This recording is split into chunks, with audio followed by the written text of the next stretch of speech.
Okay.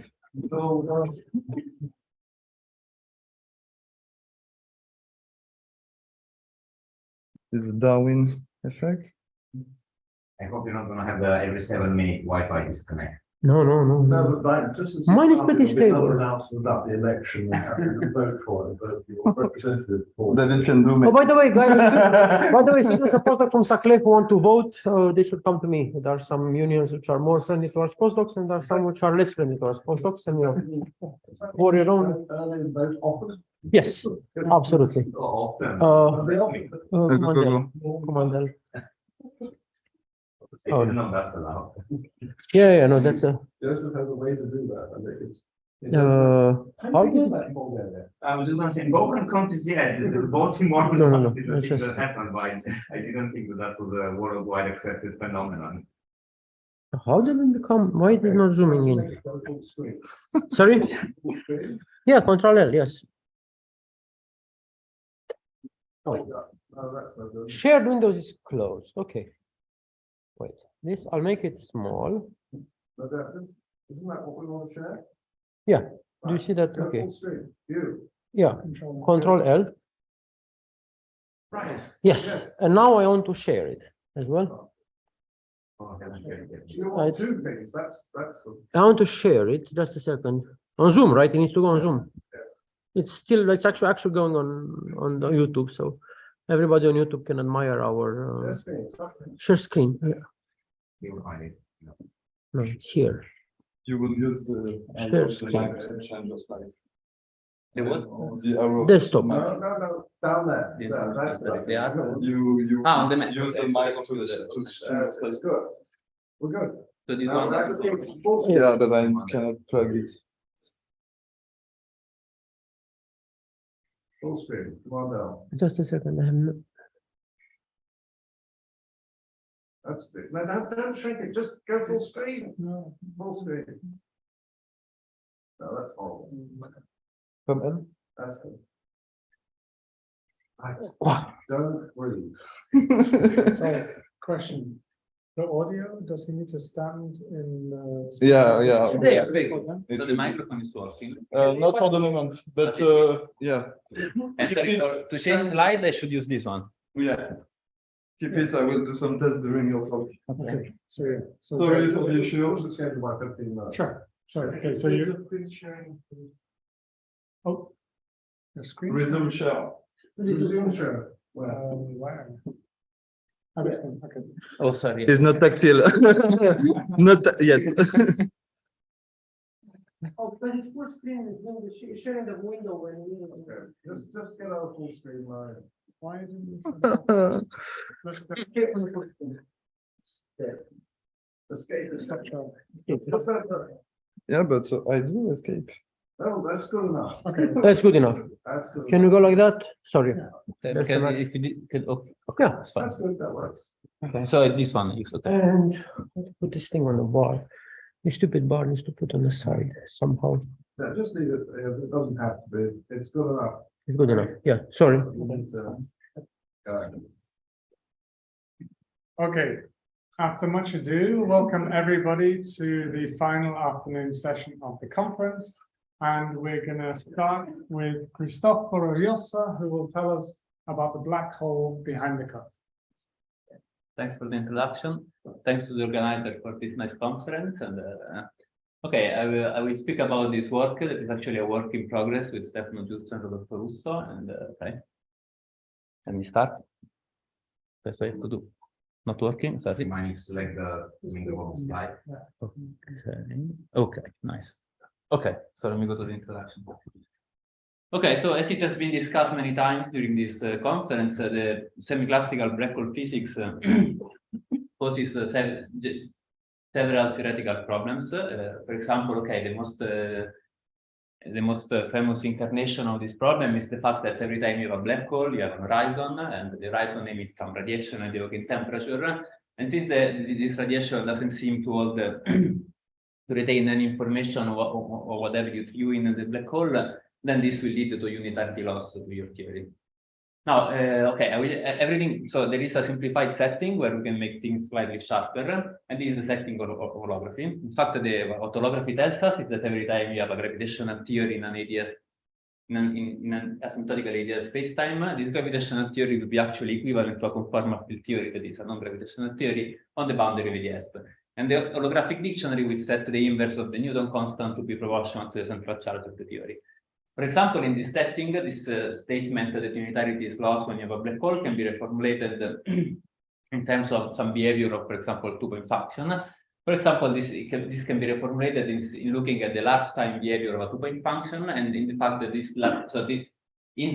the time gets larger and larger, the two-point function will decay exponential when the central charge is very large. And what is the rate of this decay will be controlled by the various parameters of the black hole, and in particular by these quasi-normal modes. So according to the Fastball proposal, a way of solving everything is that every time you have a black hole of a given entropy, you can morally substitute it with e to the s horizonless microstates. And okay, we got rid of one horizon, so in principle we can think that we morally solve the problem. Now, there is still some kind of puzzle, and this is in the fact that if we take a single microstate, then this will have no unitarity issue whatsoever. The theory will be completely unitary. But we still expect that the microstate from very long distances will be close enough to a black hole. So there should be, in some sense, when you are very far, some unitarity behavior emerging from a unitarity system. And this is the first question that we'll try to answer. How does this happen? And the second question that I will try to answer is perhaps more practical, is how do quasi-normal modes show up in microstate geometries? So what I will do is that I will consider a very specific example. This is the example of a three-charge geometry. And I will try to argue that the answer to both question 1 and question 2 lies in some coarse-graining description of the spectrum of the boundary CFT. So this idea of coarse-graining to some spectrum has emerged many times in the previous talk. So I want to stress that the crucial difference to what we said until now is that in this case, everything will happen in a completely classical and geometric theory. So no H-bar corrections will be needed, will appear. So let me go through the plan of the talk very briefly. I will start by reviewing some basics on holography and how do you compute boundary correlators. Then I will introduce the microstate geometry we will use for our computation and its dual heavy states. I will try to convince, we are interested in computing some correlators in the boundary CFT, and I will convince you that to do this, we need to solve wave equation in the boundary. This can be in the back. This can be a very non-trivial problem. So I will present an exact solution to one of these wave equations, the one that we are interested into. And then I will try to use this solution to extract some physical quantities and to finally motivate the data of my talk. So let's start with the first part. So throughout all the talk, we will focus on the case of the ADS3 CFT2 duality. So the bulk will be three-dimensional, the boundary CFT two-dimensional. And as I said, we want to consider some geometric theory in bulk. So we will work in the small Newton constant approximation representing the large central charge expansion. In this expansion, we can distinguish two classes of operators in the CFT. The first one is the one of light operators, that are defined to be operators that whose scaling dimensions stays finite as the central charge goes to infinity, and heavy operators that are operators whose scaling dimension scales as the central charge in the large limit. Now, large in the states in the large CFT has to be dual to states in the classical gravity theory, and since a state in a classical, so in states in a classical theory are just phase configuration. So, for example, to the CFT vacuum, we will associate the empty ADS3 geometry. Every time we have a light excitation over the vacuum, this will correspond in the bulk to some test field excitation living around the ADS3. But we can expect that the action on heavy field will be much more complicated, and the reason is that the energy of the state, if you want, is of order 1 over the Newton constant. So we cannot neglect the back reaction of the metric. And in fact, the state will generate non-trivial geometrical or non-geometrical grounds. So you can expect that if we take a heavy state that has the same charge as some black hole, this will be what we want to call a black hole microstate. And what we want to do, as I started mentioning in introduction, is that we want to study some boundary correlator. In particular, we will study two-point function in heavy background. So this is what is called the heavy light 4-point function. Now, typically in physics, every time you have a two-point function, this corresponds to this is probing the response to of your system to some perturbations. So if you have to compute these correlators from a bulk computation, you can expect that this will be what you have to do is to solve the wave equation that governs the dynamic of this perturbation. So we will do this in the following, and so okay, we will consider wave equation that okay, as any wave equation we have this form. So the heavy states appear in the box in the scalar Laplacian, and basically, so because it will be the Laplacian in the non-trivial diagram generated by the heavy state, and the light and the scaling dimension of the light field is basically parameterizing the mass of our perturbation. So we will always treat separable backgrounds, meaning that if we take the Fourier transform of this partial differential equation, basically everything will decouple except for the radial part. So from a PD, we will reduce to an ordinary differential equation for the radial component. So this is nice, much easier to solve. And now the prescription. Now let's discuss boundary condition. What we have to do to compute our correlator. So first of all, we will discuss regular geometries because it's microstate, geometrical microstate have no singularity. So we want our perturbation to be regular as well. To do this, it's enough to ensure that the perturbation basically vanishes in the center of space-time. So we have to impose this boundary condition where rho is very small, where rho is the radial coordinate. Now, close to the DS3 boundary, this wave will be a linear superposition of two independent behaviors. We will have a growing or non-normalizable mode. Here they are swapped, but okay. We'll have a growing or non-normalizable mode that we can interpret as some source, and we will have as a source, and then we will have a normalizable mode that we can interpret as the response of our geometry to the perturbation. So if you look at this expression, if we interpret basically this one here as this rho to the delta as the perturbation, we can see that V over A will quantify the response of our geometry to the perturbation. So we said that two-point functions capture the response to some perturbations, and in fact, the holographic prescription to compute the correlators, the two-point function, tells us precisely this.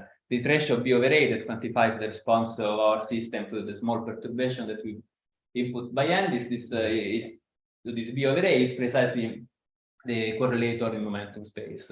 And the Z and Z bar affiniting boundary correlator are given by this dictionary to space-time coordinates. Okay, so now that I discussed this prescription, let's get more practical and let's discuss the easiest possible example. So the case where the heavy state is super trivial, it's just the identity. So this heavy light correlator is just a light two-point function, and the state in the background will be just empty ADS3. Now, what is nice in this case, the wave equation will be super trivial, will be just the hypergeometric equation, and this we know how to solve exactly. In particular, we have to impose the boundary condition that the solution is regular at the center, and this is the expression of the regular solution. It's just an hypergeometric function. Now, this 2F1 here, this hypergeometric, is nothing else that it's just given as a convergent series that is centered around this argument x equal to 0, where this x is this linear combination of this radial coordinate, and this thing will have radius of convergence 1. Now, the prescription to read off the correlator from the wave function is basically to evaluate the wave function at the boundary, and this corresponds to x equal 1. But we said that this is precisely at the radius of convergence of the hypergeometric, so we need some non-trivial analytic continuation in order to compute our B and A. So in the case of the hypergeometric, we are very lucky because this is somehow a classical special function. Everything is known, so you can just open your book on special functions and you can read off the connection formula and the analytic continuation.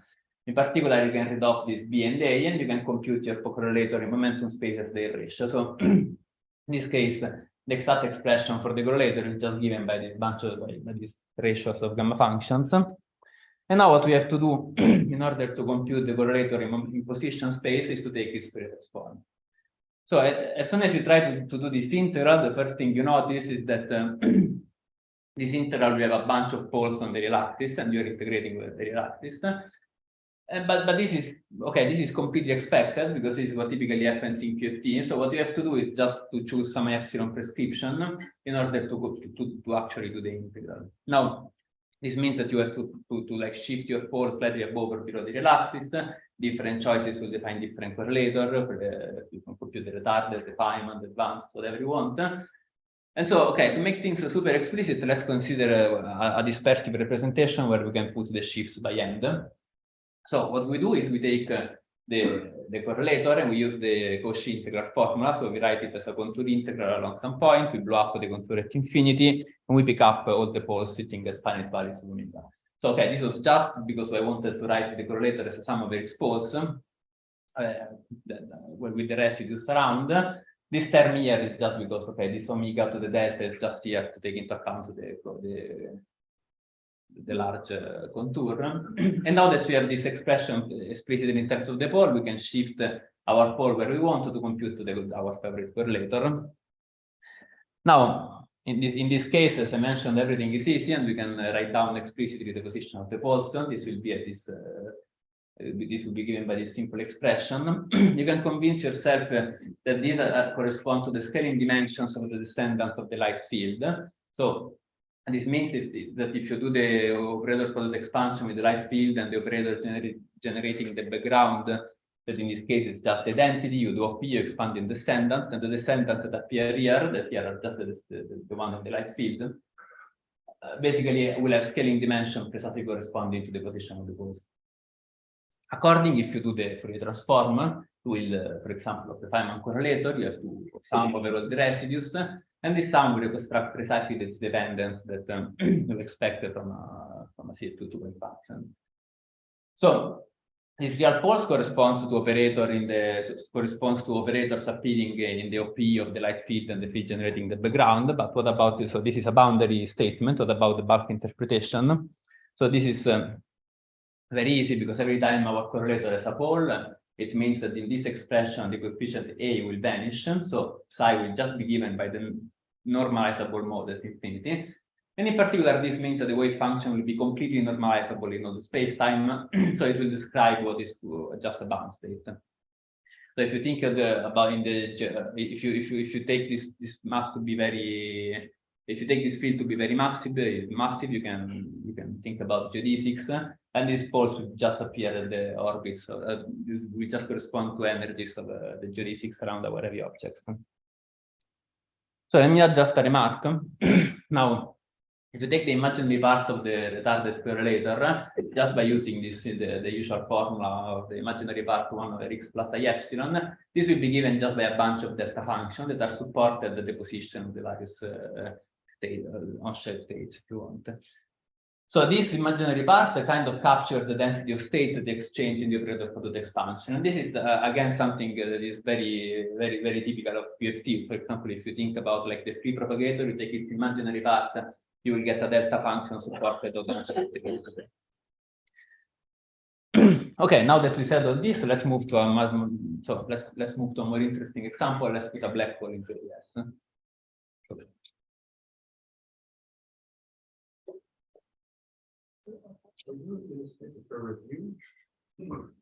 Yeah, I'm reviewing the basics. Yeah, this is not my work. You can find it basically everywhere.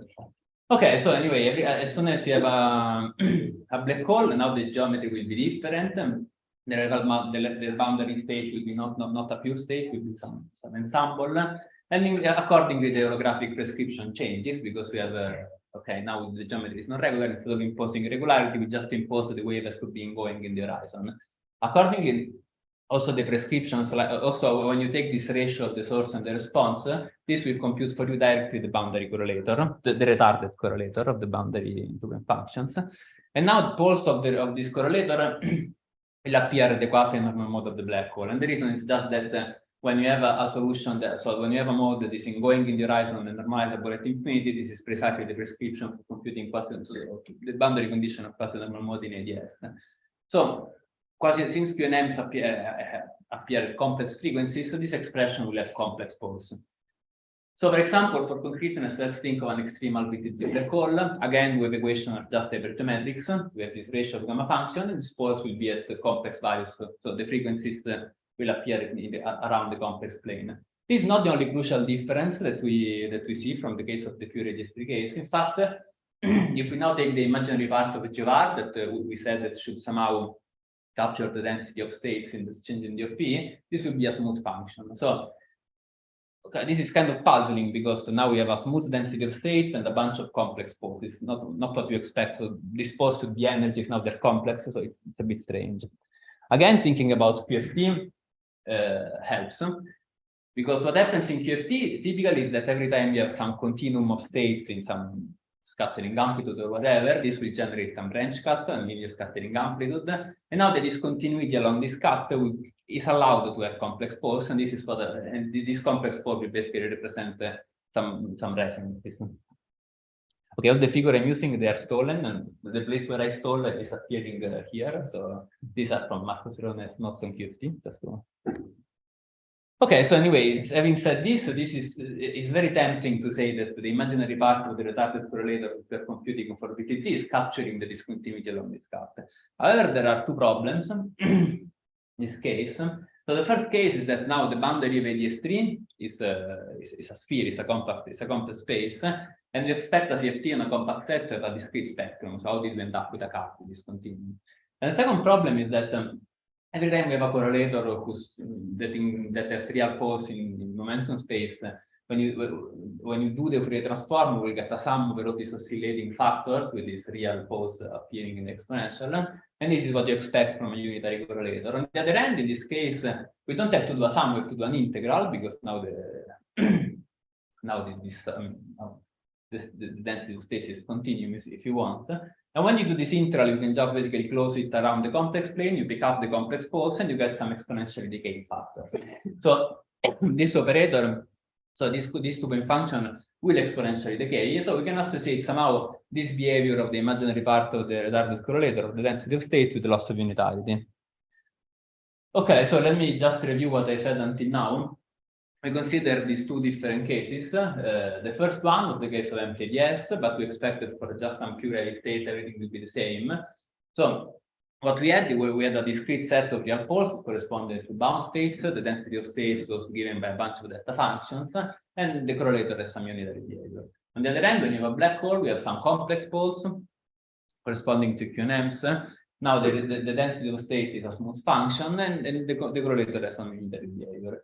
So okay, the thing I want to say here is that at long distances, somehow when the pure state is the microstate of the geometrical microstate of some black hole, case 1 and case 2 should somehow be similar. So how does this happen practically? Okay, so now let me introduce the specific state that I will use in order to do all the computations. So I will not dive into the details of the specific supergravity theory and the dual CFT because okay, it's been done several times during the conference. I will just discuss some super generic ideas. So we have to construct an heavy state. The simplest thing you can do is to take a bunch of light states and bind them together. The resulting state will be heavy if you bind enough of the states.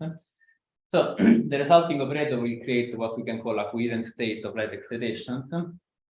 So this will be, of course, a very atypical state because it is given by indeed some coherent kind of state. But we will see that we still capture some. Okay, we hope that it still captures some generic feature of what should happen in the typical case. So a concrete candidate is given by this heavy state theorem that again we realize putting together many light states.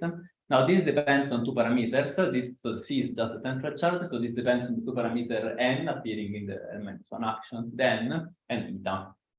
That is, so n is okay, just a positive integer, and eta is a parameter that is between 0 and 1.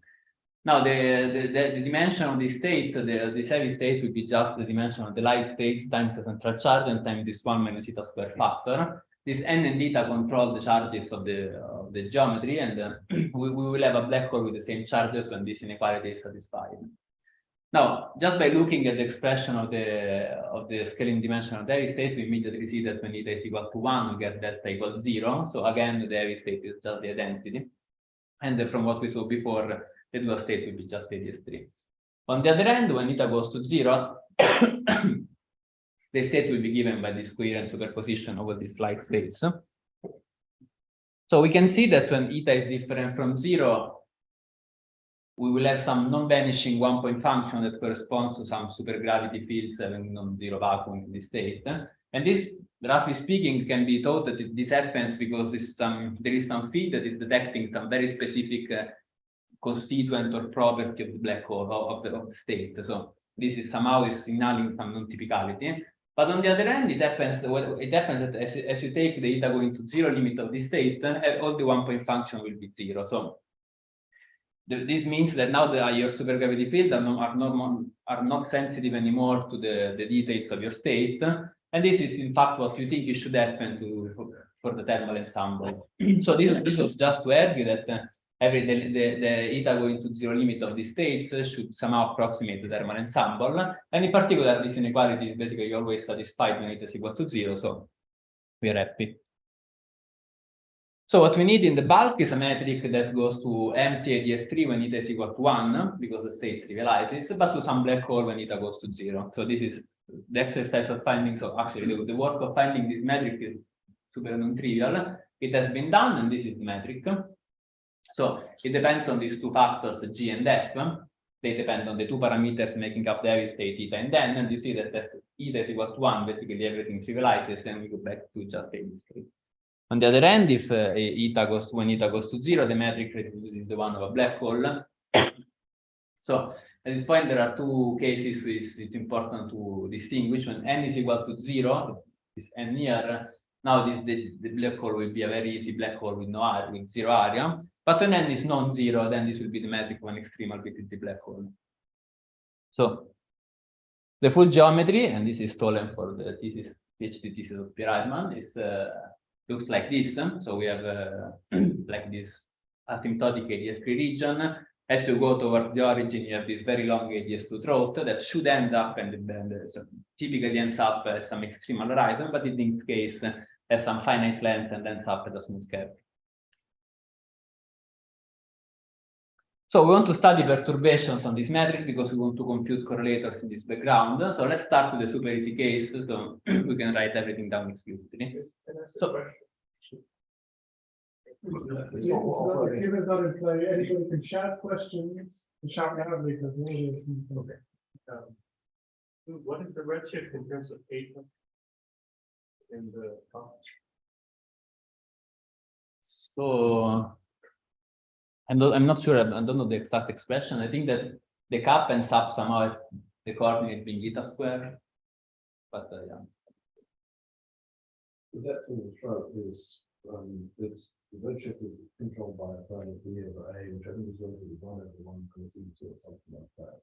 That's on 0 and Should be 1 over eta square, the length of the throat. Yeah, that's right. So it's yeah. So Some parameter is involved.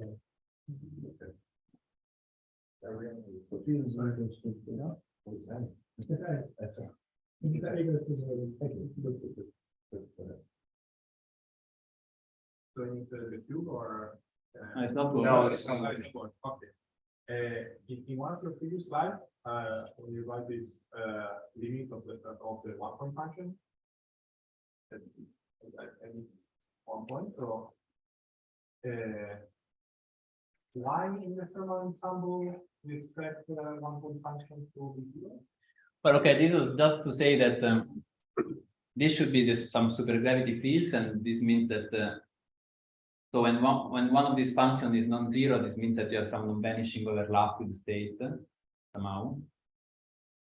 So this means that it is detecting some property of the heavy state itself. And so this means that it's detecting some precise structure of the microstate that is not what you expect from some typical state. That is a very rough argument. It's just to. But in the thermal ensemble, one-point functions are not 0. But in general, in the thermal ensemble, I'm not talking in the microthermal. I can have non-zero one-point function. Okay, yes, this is true. But I think also scalar fields. Yeah. Okay. I think he's talking about a particular subset of one-point functions. which are zero in the black hole because of symmetry. Okay. The microstate is breaking those symmetries. For example, extra fields have polynomial tails. There's some selection rule on some particular set. Right. For one thing. Yeah, and that's the Okay, thanks. Second statement then basically said that the black hole is featureless essentially, right? Yeah, this was the rough idea. Maybe the argument I didn't explain it clearly, but.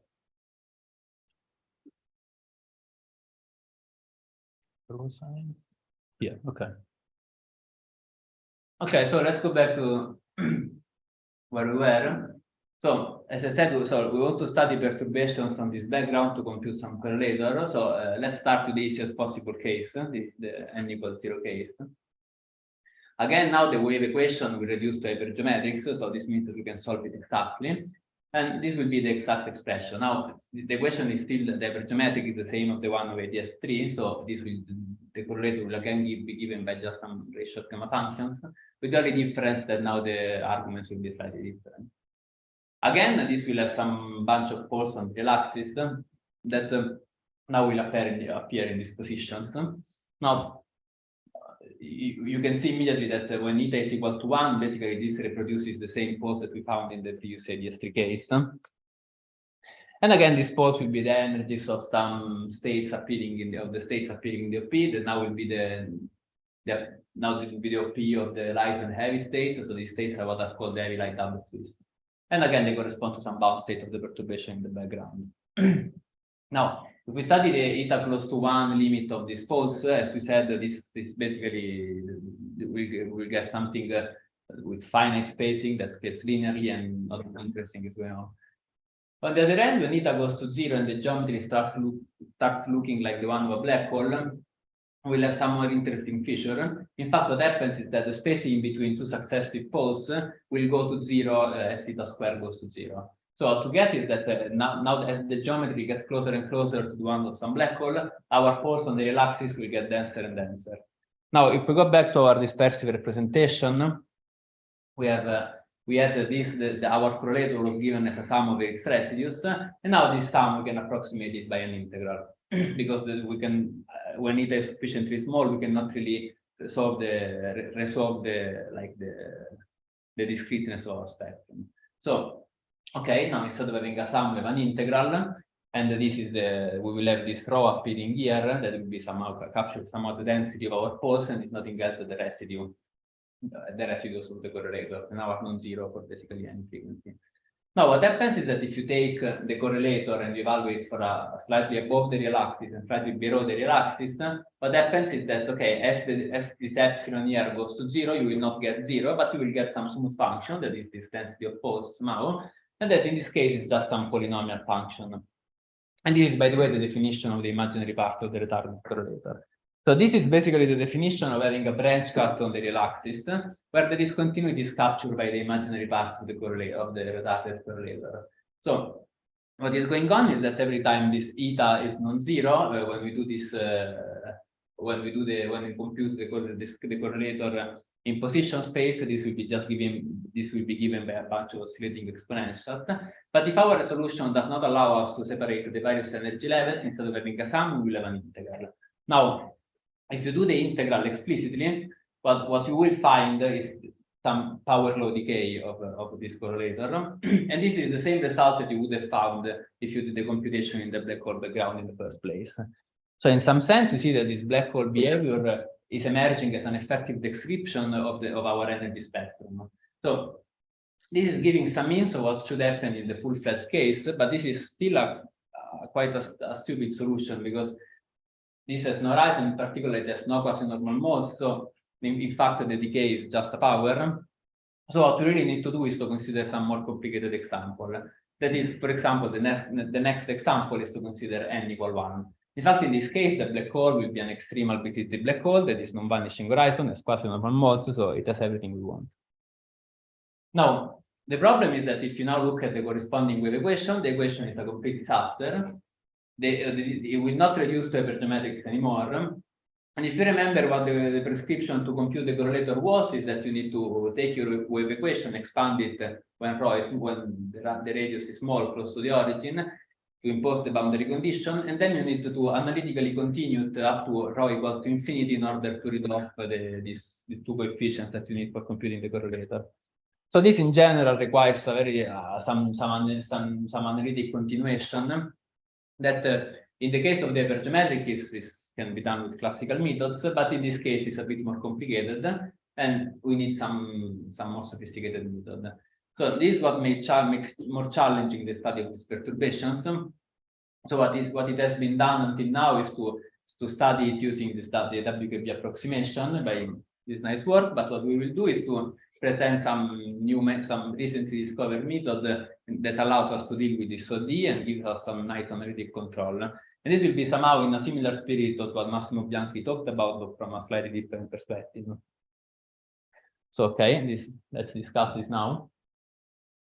So let's take a step back and write our equation in normal form. So, or in Schrödinger form if you want. We will have a second derivative and a potential. The differential equation will be completely characterized by the shape of the potential. In particular, what characterizes the differential equation is the position of the singularities of this potential. And it turns out that if you consider the n equals 0 case or the empty ADS3 case equivalently, this potential will have three singularities at the 3 points that you can, without loss of generality, put at 0, 1, and infinity. And the singularities will all be quadratic. On the other hand, if you consider the n equal 1 case, now the singularities, you will still have three singularities, and still two of them will be quadratic. But the third one, the one that, for example, we put at infinity, will be a cubic one. Now, this might seem an innocent change, but it actually has very dramatic consequences. In particular, in order to understand this, probably the best way to think about this equation is to think of an equation with 4 regular singularities instead of 3. 4 regular singularities that behave quadratically, where now 2 of these singularities collided in order to produce an higher order divergence. So this is a differential equation with 4 quadratic singularities, what is called in literature the Hahn equation. And this is more complicated because the method that has been used many times a long time ago to compute analytic continuation of the stuff, they don't work anymore. So we need something a bit more sophisticated. And okay, I will just discuss the idea of the method that we developed. So what happens basically is that the same differential equation appear now in the context, in a completely different context, that is the context of 2D conformal field theory, as a null vector decoupling equation. Now, in the context of 2D CFT, so this we will have basically some correlator satisfying a differential equation, and in this context, the analytic continuation of the solution of the equation basically corresponds to crossing symmetry of the correlator, because crossing symmetry is something that relates to a correlator expanded close to 2 different points, so it's somehow making a statement on the analytic continuation. So the idea is to take a CFT where everything is known exactly, and just to resolve the analytic continuation of the differential equation we want to solve from the three-point function of the CFT that are the objects that ensure crossing symmetry. So a CFT where everything is known is what is called the weak conformal field theory. Here we know the spectrum, we know the three-point functions. So we just need to construct a correlator that solves our differential equation, and we can use this fraction constant and whatever we have in the CFT in order to compute the analytic continuation. So I will not discuss any detail, I will just show how the solution will look like. But let me just say that this method is quite efficient, and in fact it has been at this point used for several different backgrounds by these people. Yes. That's true. What are the CFT operators that you're calculating the three-point function for? Because I remember that in the Zamenhof paper that it needs to pick some specific. Oh, sure. I mean, in order to find a correlator that satisfies the differential equation, what we need, so this equation will appear as a null vector decoupling equation, so you need a null vector. So what you need to do is to find an operator that has some null descendant, and so the three-point function that will enter are the three-point function that will construct with this operator. It's not descendant on the CFT, but does it have a bulk interpretation? No, okay, this is something I should have said before. This will the field, as far as I know, has nothing to do with the holographic function. Nonetheless, there is some relation. to explore that. Okay. Yeah, but it's not, we didn't find anything. For the moment, it's just, you can just think of it as some technical tool. So this equation, this PPC equation that you construct using the UV structure constant, I mean, it's not that you're finding some null state in UV theory, right? It's that you're kind of using the fact that we know the structure constant in UV to make this equation. Or Well, no, what you need to do is, so the thing you need to do is first you need to find an object that solves, so you need first to find a correlator that solves the differential equation that you want. yeah, how do you do that? Well, you take what is called a degenerate correlator. So that you take what is called a degenerate operator. This is an operator that, okay, if you consider the state created by this operator and you consider a particular descendant, Yeah, you will find an null descendant. So this it is in UV theory. in UV theory, yes. And so this the fact that this all correlator with a null descendant have to decouple will give you a differential equation.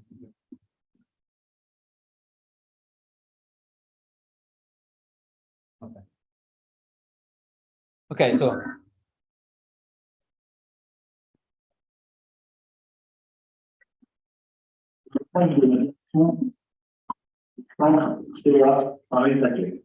Bonjour à tous. Ceci est un message destiné aux électeurs de l'établissement Paris-Saclay.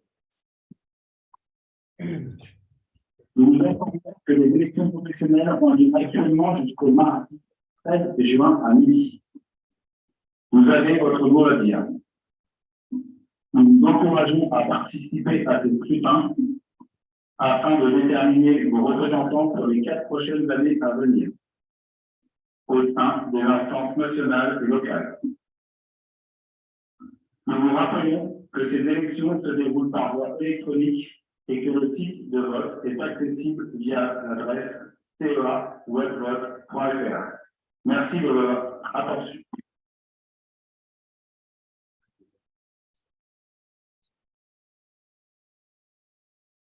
okay, anyway, I said I will not say anything more about the details of this method. I will just discuss the final solution. So first, I should say that the solution, so we will find not one, but 2 different solutions corresponding to the regime where we are looking at the solution. And this, okay, the solution will be both given a series in this parameter L here. So we will find we will have one regime where this parameter L is very small, and this corresponds to eta being very close to 1, and this corresponds to the geometry being basically similar to a perturbation of Q radius 3. And then we will have a regime where the inverse of L is very small, so L is very large, and this will correspond to having eta squared very small, so the geometry being close to the one of a black hole. So as you can expect, the solution, as now I will show, will look very different in the 2 cases. So as you can expect, the easy case will be the one where L is close to 0, because when eta is close to 1, the geometry is simple, the equation is simple, everything simplifies. So let's start with this case. Now, in this case, basically the answer will be very, very similar to the one of the given by the hypergeometric, but with some crucial differences. So, okay, first of all, so we have basically the same ratio of gamma functions that appeared when we studied the hypergeometric equation, but now this bunch of new parameters appearing. These are parameters are some natural objects in UV theory that can be matched with gravity with objects appearing in the Microstate geometry.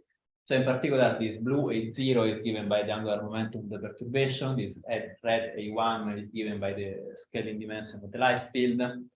We have this F that's quite small, but it's there in the exponent, and this is just some special function. This is given by a series in this L, actually in L square. The coefficient of this series are given by will depend on the parameter appearing in the gamma functions.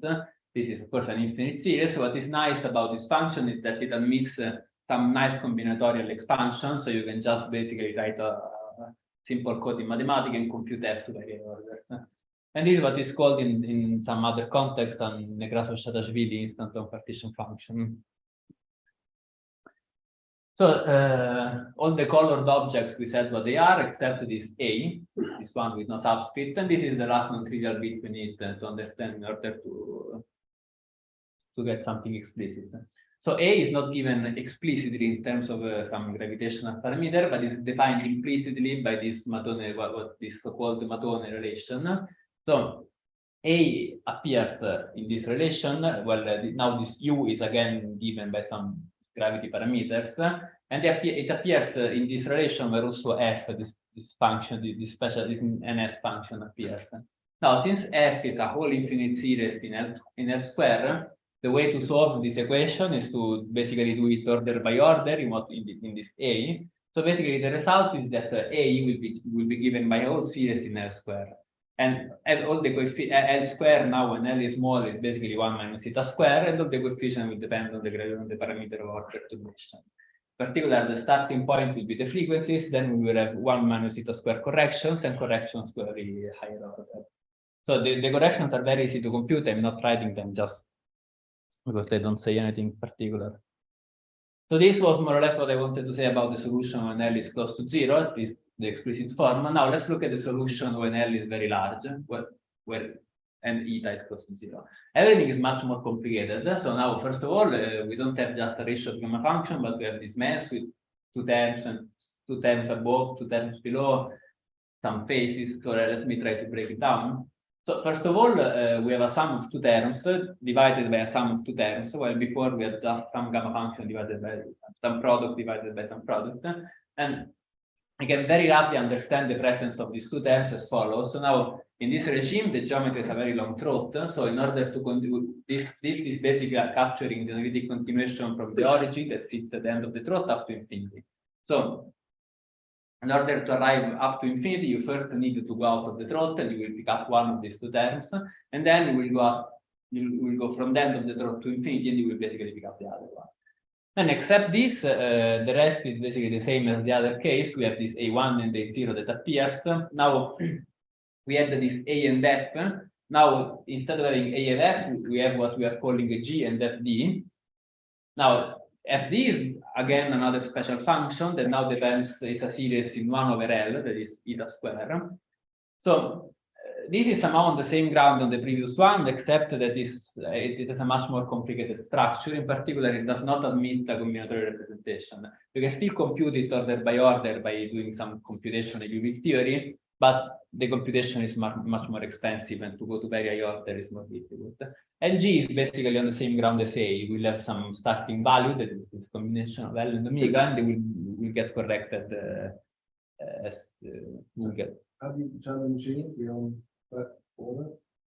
You basically do this, where now you yeah, I mean, it's the same relation, but instead of A you have G, and instead of F you have FD. So what you practically do is you write an ansatz, G is something. Okay. So this is the shape of the solution. And now let's do something with it, and let's try to extract some physical quantity, and let's try to see what this tells us for the correlator. So do you understand correctly that you have an exact solution to the equation in special cases? Yeah, okay, this is, you mean why I'm calling it a cut, right? Okay, this yes. So the reason is that, for example, if you look at this expression, this is given as a series in some sense, but the series is in some sense resounding these objects. So, for example, this gamma function. So, if you compute it order by order, you will get, for example, this gamma function where G is evaluated at the starting point, then the derivatives and stuff. But everything resounds in this way. So this is much bigger than 1. It's exactly the same ground as an hypergeometric is an exact function. I mean, would you say that the 2f1 of x is exact? So it is given as a series expansion, but it resounds in that way. You know how to analytically continue. Yeah, okay, it's not exact like an exponential. It's exact. It's a bit misleading. So basically, the solution, since you're obtaining from Liouville, you're basically obtaining a solution in terms of the DOCG formula. Yes. So all of these expressions come from the DOCG formula. There is something non-trivial that you need to do, because if you so you need to take a semi-classical limit. So the Lipitz equation per se is a PDE. Yeah. So what you need to do in order to get an ODE out of that is to take a semi-classical limit. So you need to apply central charge of Yeah. the UCC? Yes. Okay. And that's not the only point, because so this G or the A before is basically the internal momentum that in general is P, you integrate it over. In this case, it's fixed in terms of, I mean, there is some subset in taking the semi-classical limit. It's not just the ODZ, but morally, yes. Okay. So let's see what this tells us for the correlator. We can start with the case when eta is close to 1 and L is small. So we have so we can start from the easy case. Now again, the solution for the correlator is given by a bunch of some ratio of gamma functions. We are interested in the pulse of this expression, and this is again given by some. Okay, the way you obtain pulse of this is by making some gamma function blow up, as we did for the previous case, and this appears where this quantization condition, if you want, is satisfied. Now, this is a non-trivial condition because we said that A is a whole series in L square, so in 1 minus theta square. So when you substitute the gravity parameter and you compute what this means for the frequency, you will get a starting point, and then we'll get a bunch of 1 minus theta square corrections. Okay, but again, as theta is equal to 1, everything is the same with DS3. You have a bunch of corrections, they are not super interesting, everything is basically the same, and yeah, nothing new is happening here. Do you get any mass gap? Because in our paper we think on this point, when the first becomes wrong, there's a mass gap, which is 1/5 in these poles. This was for when it is close to 1. I will see what happens. Yes, sorry. Yeah, there is this notation that, yeah, okay. Okay, no. So here, nothing new. So now let's look at the what happens for eta is close to 0.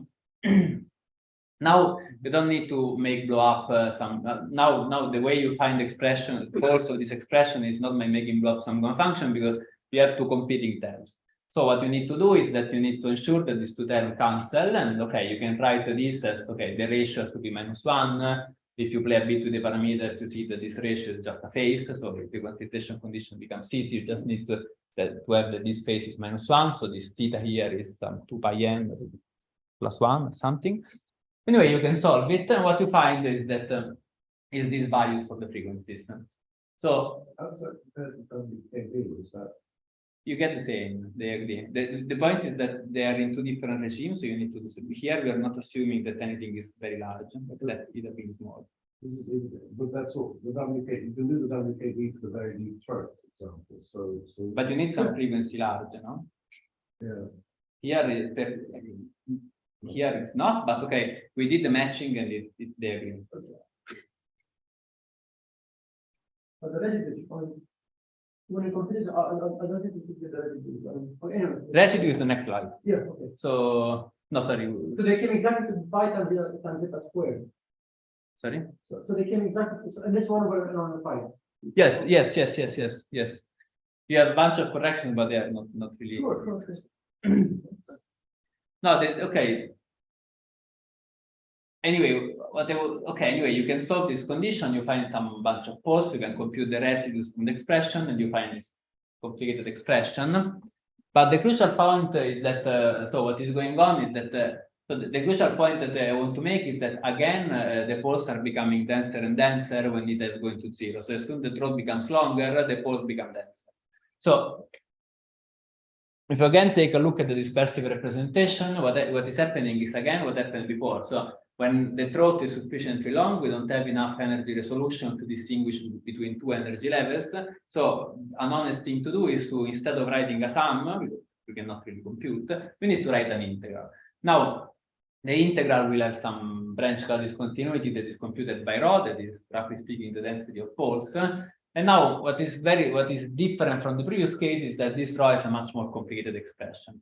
In particular, it's given now by this bunch of gamma function. And what is nice is that you can recognize in this gamma function here precisely the imaginary part of a retarded correlator that you would have computed in a BTZ black hole. In particular, the nice thing is that this thing has poles, because this is a correlator that you compute in bits and BTZ program. So this will have poles corresponding to the quasi-normal mode. So the slogan is that the quasi-normal modes in these heavy light correlators are appearing as some resonances that sit on the branch cut discontinuity. Now, it's got a cap. How can you have possible? And this is it. How can they have crossing normal modes? Yeah, so In the strict regulations. it is in the limit of the when the throat goes to 0, yeah. So what stops this? The finite ether, the must know. Those They are not okay. So maybe I should say better. So they are not exact poles of the expression. The thing has no poles. So the full expression of the correlator, of course, has no QNMs. It just has real poles. So the question that I want to answer is, okay, there is a limit where this thing looks like a black hole has QNMs. So how do they arise? What I'm trying to argue is that they arise as so when the throat becomes very long, the poles become so dense that they form a cut, and the branch cut discontinuity will have this quasi-normal modes. But this is only in the limit where either eta is close to 0 or you don't have enough resolution. You are far enough from the black hole. So these resonances, in fact, are here only if the spectrum is approximated as sufficiently dense. So what is going on is that this black hole behavior is again emerging as some effective description of the spectrum over CFT. So to say something slightly more practical, imagine that now you want to do some Fourier transform and go back to position space. If you take any eta that non-zero, small but finite, then you will get a sum over oscillating exponentials. Now, when eta is very small, this exponential will interfere destructively, and this will produce some exponential decays at small times. So what you can do is that, okay, something very practical. Now imagine that you know only the waveform of this for very small time. You will think it's exponentially decaying. So imagine that you want to fit this behavior. What you do is you put an output that is just a bunch of decaying exponential, and you try to fit for the rates of decay. So the result of the fit will be at the poles of the quasi-normal modes of the black hole, and this is the same result that you get approximating the spectrum with a continuum. Of course, this approximation said like this is clear that we break down the date times because you kind of lose the information of what these resonances are decaying into. So again, this loss of unitarity is arising as some coarse-graining description of the spectrum. And I want to comment that, okay, a very similar mechanism, basically the same mechanism appeared in the deep Plateau context. And also this idea of seeing QNMs as resonances behind some cut is not ours. It appeared before in this work by Dodson and Zhiguedov. But the crucial difference is that in their work, the cut was forming as the central charge was going to infinity. So if you want, it was a semi-classical it was a semi-classical effect. It was an effect of h bar being small enough. In our case, everything is happening at h bar exactly equal to 0. Everything. Also, we always have a geometric dual. We always have a classical gravitational theory. The parameter, so C is always infinity. The parameter that is controlling everything is this eta that controls the depth of the throat. So if you want, you can also think of this, because compute finite sequence corrections is typically very difficult, but these finite theta ones are much easier because they just appear in some differential equations. So if you want, you can try to get some intuition from this kind of models. So let me conclude. So, okay, we tried to give an answer to the first two questions. The first one is, so the answer to the first one is that this black hole behavior is emerges from a single microstate somehow as a result of approximating the spectrum of our boundary theory with a continuum, while it really should be thought as a discrete set. Now, on the other hand, the quasi-normal, so when we do this approximation, we have quasi-normal modes appearing, and they appear as resonances in our unitary correlator. In doing this, we discuss this method to find solution of function of these that are released with some singularities. And okay, this is something that can be applied to many other backgrounds as soon as you have a separable equation.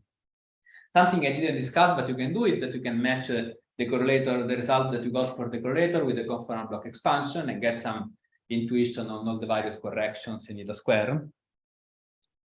And some further directions would be, okay, I mentioned that we are keeping C infinite all the time, but C is not infinite in reality. So it would be interesting to study what would be some finite C corrections to this story. Then we said that there is something similar that happened with the deep Plateau story. So okay, it would be nice to see if there is any connection with Taos. Maybe there is not. Maybe there is something. So can we find a ramp? Maybe not. No. So in the paper that where they used the WKB, they computed some large time behavior of this correlator. It would be interesting to do the same with this method. And finally, it would be interesting to see what happens for higher dimensional microstate, where the black hole approach has a singularity, to see if it displays any role, or for non-extremal microstate, where we have some finite temperature. This is all I wanted to say. So, thanks.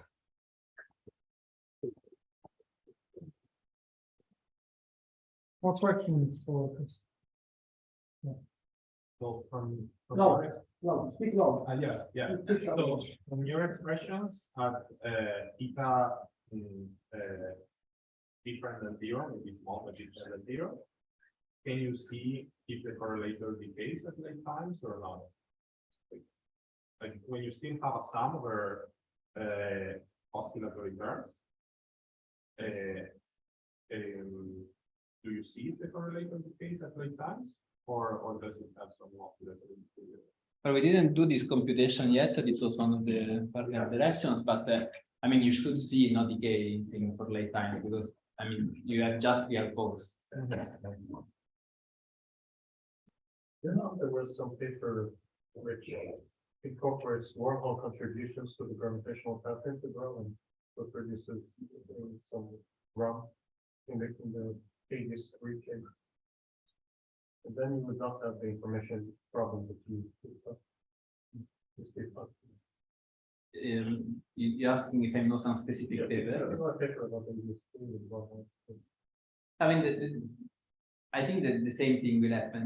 But, okay, I think this will, of course, resolve everything. But the slogan, if you want, was that here I'm not taking into account any correction, any C correction, any 1/C or E minus correction. So if you want, the thing was everything was happening in a completely classical geometric dual, and you see the same mechanism now when you look at the step in the boundary.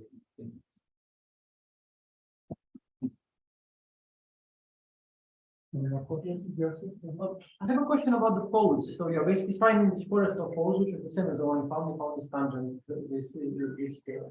But the question is, in terms of the density, so the poles, do you see any kind of density of the poles, or the strength of the pole, the residue? Yes, the residues. You mean? Yeah, do you have any plots or something? Or just... No, plot no. We have the expression, we didn't plot it yet. Yes. Oh, okay. So I don't. But can you get any physics out of that? I mean, Probably yes. So this technique we use was critically dependent on having four regular singular points. Yes. So from what higher values of n, you get more regular. It's not likely to be possible. So what happens for higher values of n is something a bit.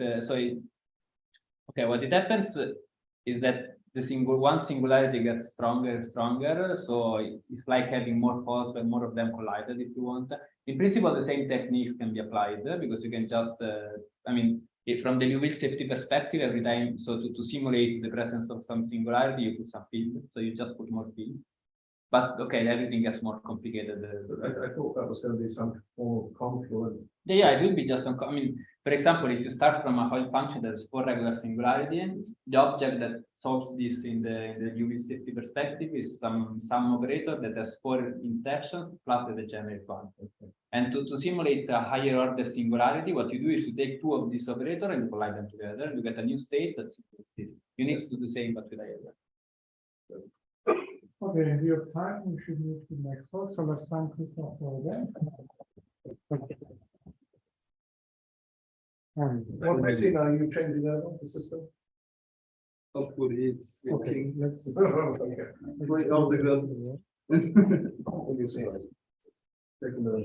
Checking my thing out. Thanks, that was good. Yes.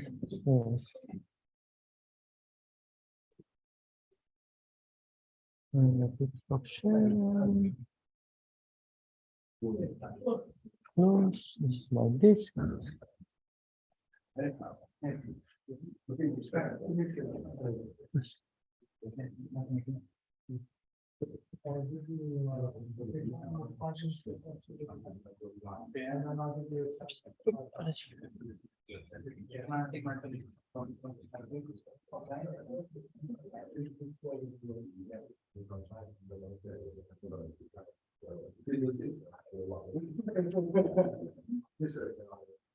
There was song in the dance. That's not singing. So nothing. I think it's yeah.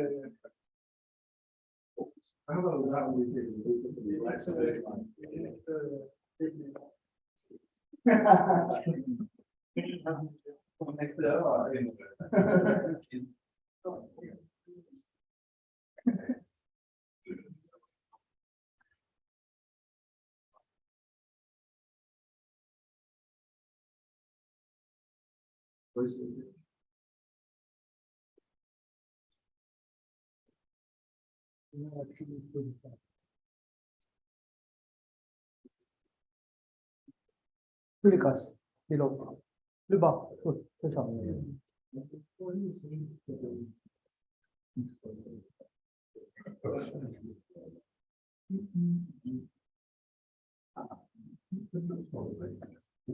Let's wait. There, yes, but on Zoom, not on Zoom.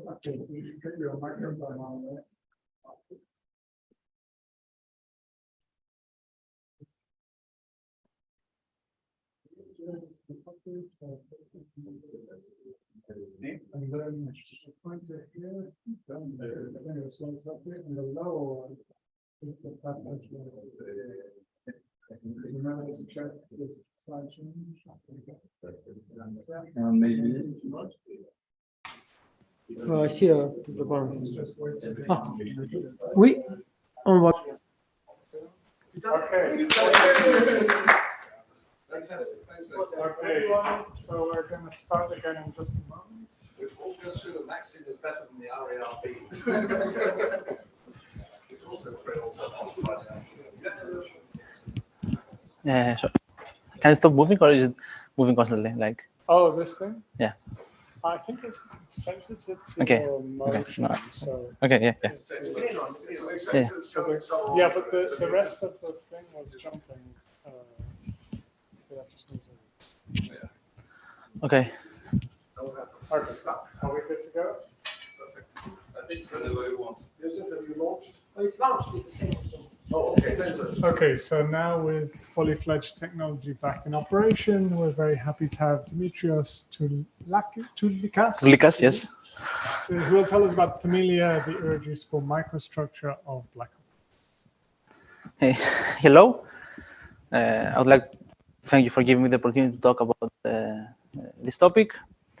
This talk will be based on some work done with Joseph, Nate, Sean, Anthony, Sean, and Nick. All of them are here in the audience, and it's based in these two papers that appeared last November and December.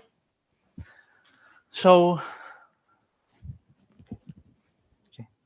Technical. Okay, sorry.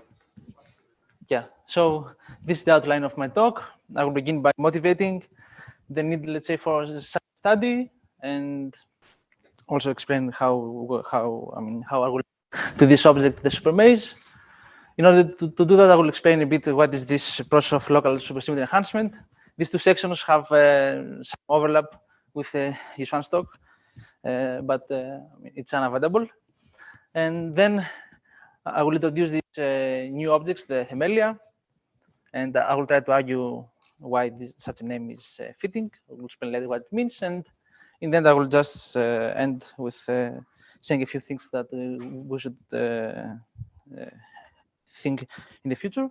So, as you know, string theory is probably our best hope for a theory that unifies all the forces that exist in nature in a single quantum mechanical framework, and therefore we expect that it should be able to resolve the well-known black hole puzzles. An important achievement of string theory is that it can give you the microscopic degrees of freedom that give you this the entropy, but of supersymmetric black holes, but in a regime where interactions are not taken into account. For example, for this Sturm-Liouville counting that I mentioned there, you have some D1s and D5s wrapping a common direction, and there you can sort of say that this entropy is carried by some momentum carriers that correspond to open sticks between them. However, the question is what happens when you turn on interactions, and this is the regime where the black hole exists and where, for example, the deformation paradox is relevant. And ideally, we would like to be able to start from a particular microstate, you know, in the D1D5P system, for example, and follow its trajectory up to this strongly coupled regime. And the question is, what happens to these microstates? Let's say the standard law is that as gravity gets stronger, a horizon will form at some point, and these d branes and the other objects will fall inside, and so this information will not be accessible to a distant observer. And this is so because if you increase the Newton, then normal objects become smaller, but a black hole horizon actually grows with that. And hence, as I said, this is what one naively would expect. But the good thing is that there exist brane configurations that actually expand and never form a horizon. And let's say at its core, the fastball proposal says that claims that this phenomenon is not something that happens only for a very few special, let's say, configurations, but is more general, and you can actually have e to the s of them, where here s is the entropy of the black hole, which is huge. And if you assume that this is indeed correct, then the black hole puzzle of the entropy, I mean, how can you in GR have only an object that is described by some functions, whereas its entropy is huge? Is resolved by just saying that you have e to the s of them, and the fact that these solutions do not have a horizon, and this means that also the information paradox is taken care of. And these fastballs are the most general objects that you can have that as horizonless objects that approximate the black hole, but a subset of them, which is the subset that I will also be looking at in this talk, are the microstate geometries, which are smooth horizontal solutions in supergravity with the same black hole charges. But as you can see in this picture there, instead of having a horizon, the geometries ended in a smooth cup. And as I said, it is an important achievement that we can describe this entropy in the regime where the interactions are not taken into account. But as I said, we want to see what happens when we turn on gravity. And historically, and by historical here I mean in the context of the microstates program, people have followed this, let's say, quest from a different direction. They firstly constructed horizontal solutions in supergravity with the same black hole charges, which by definition are microstate geometries, and then using holography, they mount these solutions to city states and counted the entropy. But this program has been very successful in the sense that it has provided some nice tests to holography, and it has resulted to a lot of solutions. But for example, for the D1D5P system, which is, I guess, the most studied one, superstrata, which is the largest family of such states, such microstate geometries, we know that the entropy scale is like that. So you see that it is parametrically smaller than what we want. And here we started thinking about this in the direction, as I said. Namely, we took care of this. We looked at this system where we know where the entropy comes from, and then we try to follow these microstate geometries in the capital regime. We will be working on the F1 NS5P frame. This is let's say, the object that we have in zero coupling. This is we have an F1 along this Y, we have the NS5 along Y and the force, and we also have a momentum. And here, the entropy comes from the fractionation of these F1 strings. You can think of taking an F1 and breaking it on these NS5 branes, and you can see that this will split into these N little strings, and so you will have N1 independent momentum carriers. It's easier to see this picture in the M theory frame, where you uplift it and you see that the F1 will become this M2, and the NS5 will become this M5 branes. And when you put an M2, you know, onto the stack of M5 branches, of course, you can stay as it is, but it can also fractionate, and since there's no energy difference, this can happen, and there you will have this N1 and N5 pieces that can move in this arbitrary, in this four direction of the torus, and so you have four bosonic oscillations, you have all the fermionic partners, and using you know, the Cauchy formula for the entropy, you can see that 4 plus 4 plus over 2, you can reproduce exactly the entropy of this F1S5 black hole. Note here that this is different in spirit from the Stromgev accounting. There, the momentum was fractionated in units of 1 over N1 and 5. Here, what is fractionated is the tension of these strings. And as said, this is the zero interaction case. Now, as we start back react everything, we want to see what happens, and we have to think, we have to remember ourselves of this, of the, I think it was before.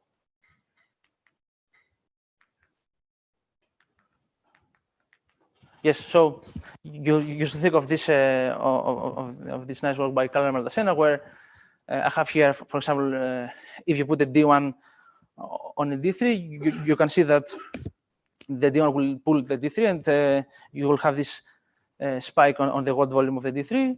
Similarly, here we have the M2s and M5s. I didn't include the Y direction, which would go inside the screen. And when you start backreacting things, we will have this the analogs of these spikes here, and you see that it will be like you have mixed M5 and M2s inside them. And actually, because we also have the Y direction, which is not there for the spike, what we'll have is we call it the furrow. You see, it's this M5, which was originally like that, and now it has this furrow structure. And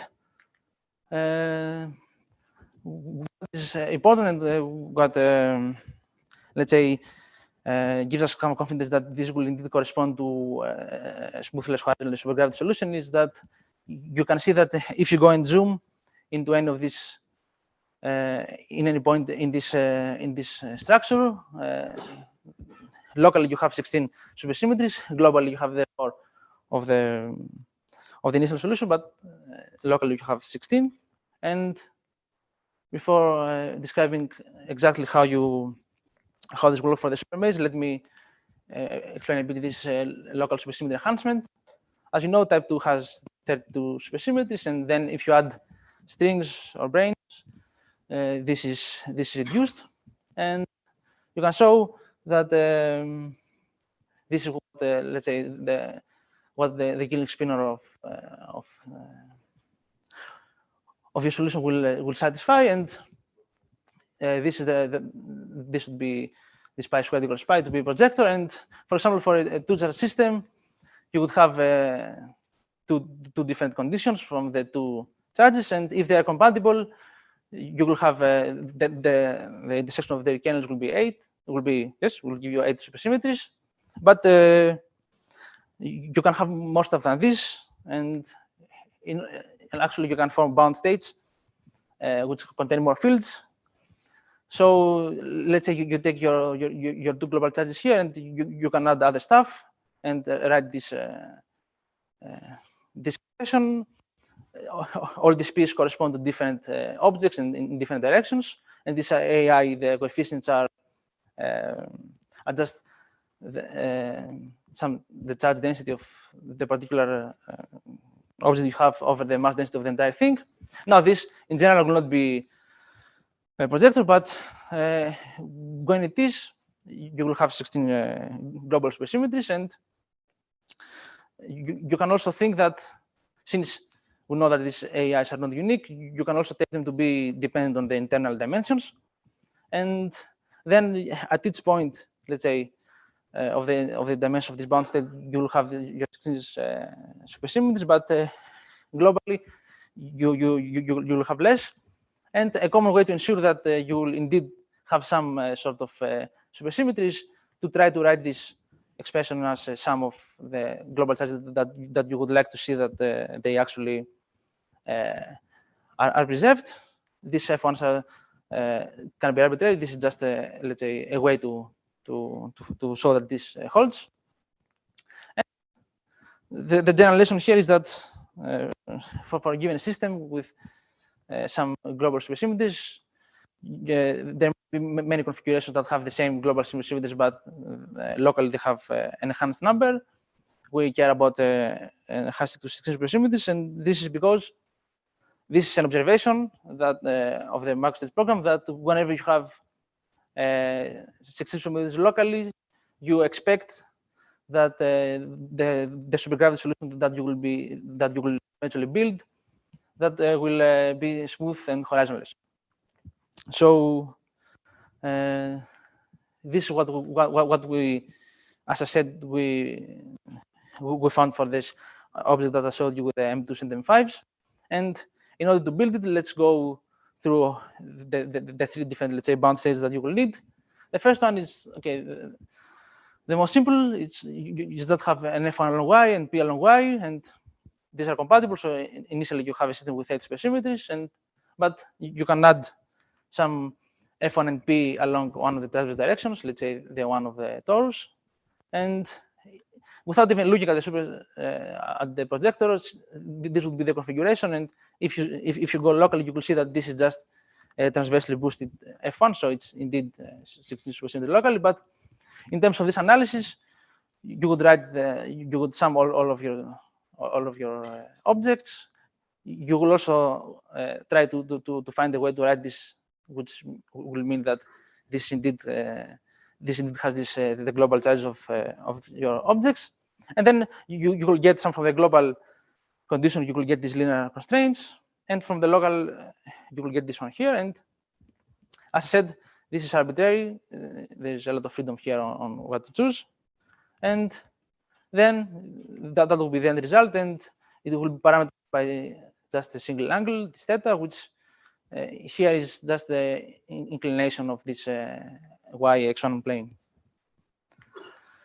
Now we're going to do the same thing for the NS5 P system, and you can choose your fields, which we call the glue, that will make this NS5 and P in the bound state to be this here, D4 along the T4 and the D0. Notice that these are purely inside the torus. You could also choose things that extend over your base space, but we want to preserve the spherical symmetry of the black hole. And by doing the same analysis, playing the same game, you find that this is the end result, and indeed there exists such a bound state.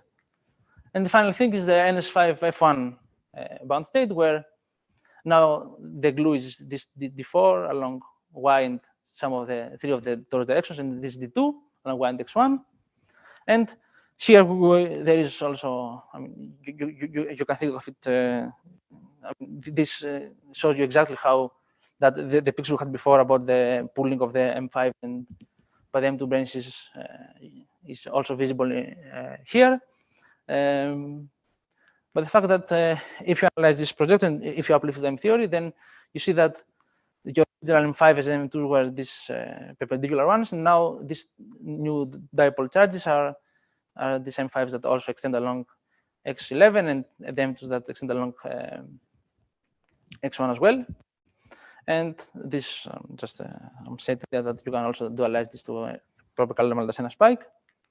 And now, as I said, we have the super maze starts from the NS5 F1P black hole, and so we would like to put everything together and see if we can indeed make solutions that have this local 60 supersymmetry property that will then give us some confidence that if you're going to build them in supergravity, you will find a smooth horizon solution.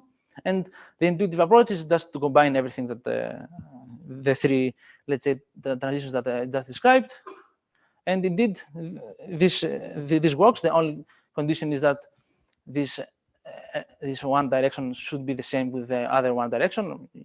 This didn't work if you in case you was a different torus direction there, and this is the end result of the full thing. Now it is parameterized by two angles. Previously we had this equals to 0, so we had this here, and this beta was just the angle in the 11 y plane.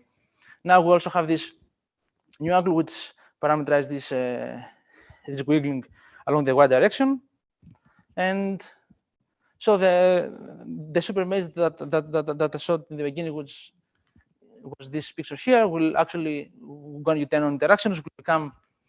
You can imagine that in each of these strips you will have a far. I mean, you have this one, and also it's the reflection from there. And as for the entropy, I kept everything here independent of the base space, and so we know that the 4 bosonic will give you this 4/6 factor inside the square root. We also know that if you take frame into account, 2 of them will respect this SO4 invariance.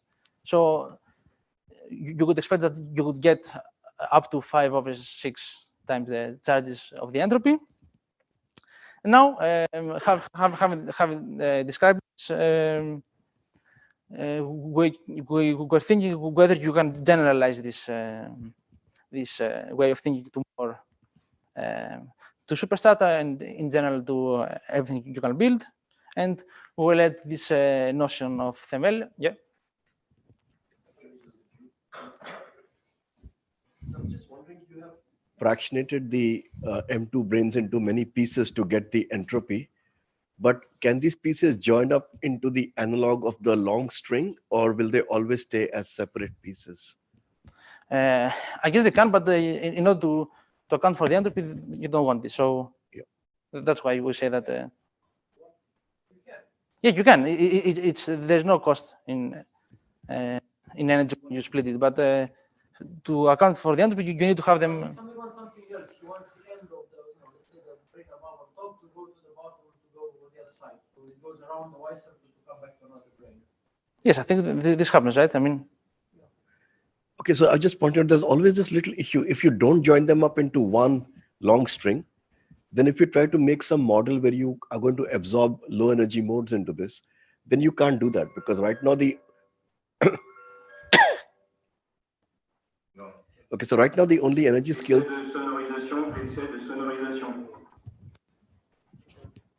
Okay. So right now the only energy modes it can absorb are of order 1/x11, because the size of the absorbing string is 1/x11. So that's the longest direction. Or it could be 1/y upon n if it's that direction. So it doesn't absorb low energy modes. But normally we know that black holes absorb low energy modes. So then if the low energy picture has to give you any version of that, then you have to join them up into one long guy. But if you join them into one long guy, then they can't separate along the branes. So it's always been a little bit of a issue to get any microscopic model where you split them and also try to account for low energy absorption. So I was wondering if you've come across that issue or thought about it. We haven't thought about it, but nothing prevents you from joining them. So okay. I don't know if you could combine these two things. You have no mass modes because the guys can move around. The guys can move around, so you always have massless modes, which you need to quantize. So from that perspective, there are gazillions of massless modes, which just correspond to these branes moving back and forth. It's the momentum modes which have a gap, indeed, here, which is actually not 1/n1/n5.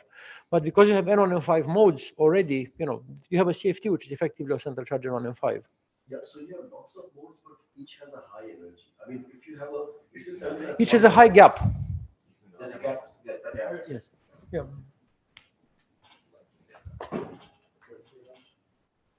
Indeed. Okay, thanks for this. Yeah, I haven't thought about this. So, as said, by trying to generalize this, we came up with this object that we call themelia. This is actually the plural of themelion, and it derives its name from Greek, where it means foundation or building block. And I will try now to somehow show you that this is indeed a fitting name.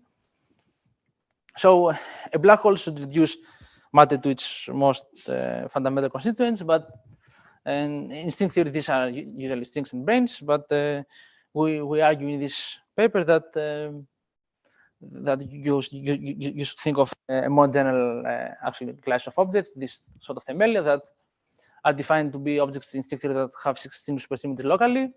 Of course, strings and branes are included, but more generally, a themelion can have multiple charges and preserve less supersymmetry when taken as a whole. Now, for the fast proposal, you want your fastball to be horizonless, but this is not enough. For example, for the D1D5 system, at least classically, you know that you have horizonless solutions, but that have some microstructure. Here, the 16 space charges condition actually prevents this from happening. It makes this themalia as a good candidate for a fundamental for the fundamental constituents of specific fastball. And all 16 SUSY objects can be dualized to a single species of branes, for example, a stack of F1s or just a KKN. But since this themalia can be very complicated, this trivializing, let's say, transformation is only local. And as I said, you could have a lot of charge there. Some will average to 0, they're local, and some will not, and this will give you the overall supersymmetry. Now, based on some observations that I will mention in the following, we will say that, let's say, that all horizontal solutions will come from bound states of with also charge. And based on this observation that 16 supersymmetries give you a smooth horizontal graded solution, we would expect that these bound states will give us such a thing.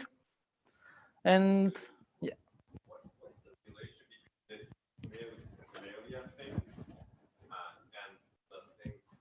That double bubble thing that we discussed in the paper with Nick, Yosef, and Jan Dobor. What's the relation between I will that explain and this. themalia? Actually, this is a themelion as well, because indeed it has supersymmetry locally, and you can. It's a themelion, and Sorry. yes, So you just gave a name. You gave a name. No, but the problem is the superstratum solution has a different structure than the one you find in the paper. But the yes, I will also refer to but your. the idea that the fundamental constituent has to have local supersymmetry, 16 supersymmetry, that was already in that paper, right? At the supertube location, yes. There's also center of space. Center of space, where there's nothing. Okay. I will try to yeah. Yes. What does it mean? Suppose that I take D1P You will see. No, the KKM charge is not necessarily always there, but for example, for the superstratum that I will show you, I will try to argue that you have two themalia. One of them is, I mean, in the analysis you take two global charges, and one of them is the KKM. So what about the supermass? Is it smooth horizons? Okay, the supermass is themelion, and I will also. Yes, it's not necessarily that. No, it doesn't have a. You mean the local or all the global ones? No, the supermass. Yes. The point in R4, because it's the origin of R4. R4 is R3 with the difference of. Okay, I will explain this.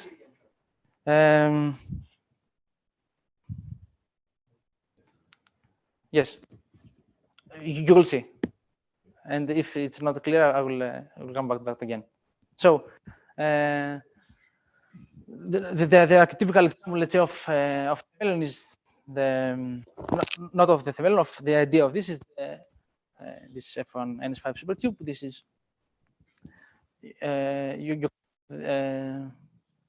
of this Lully geometry as being described by these objects, and you have your F1 S5, and as a glue in this language, you have the KKM that has a special direction along Y and this momentum along psi. Now, based on this definition that was also just mentioned about the original superstratum, you would say that this supertube is just a themelion that corresponds to this configuration, but actually you have two of them, and in order to see the second one, it's a bit more subtle, but you will need to write the four-dimensional base space as a tau-node space. So, okay, this is probably well known, but according to the basic equations, this base space does not necessarily should be, I mean, R4. It can have this more general form, which is just the fiber over.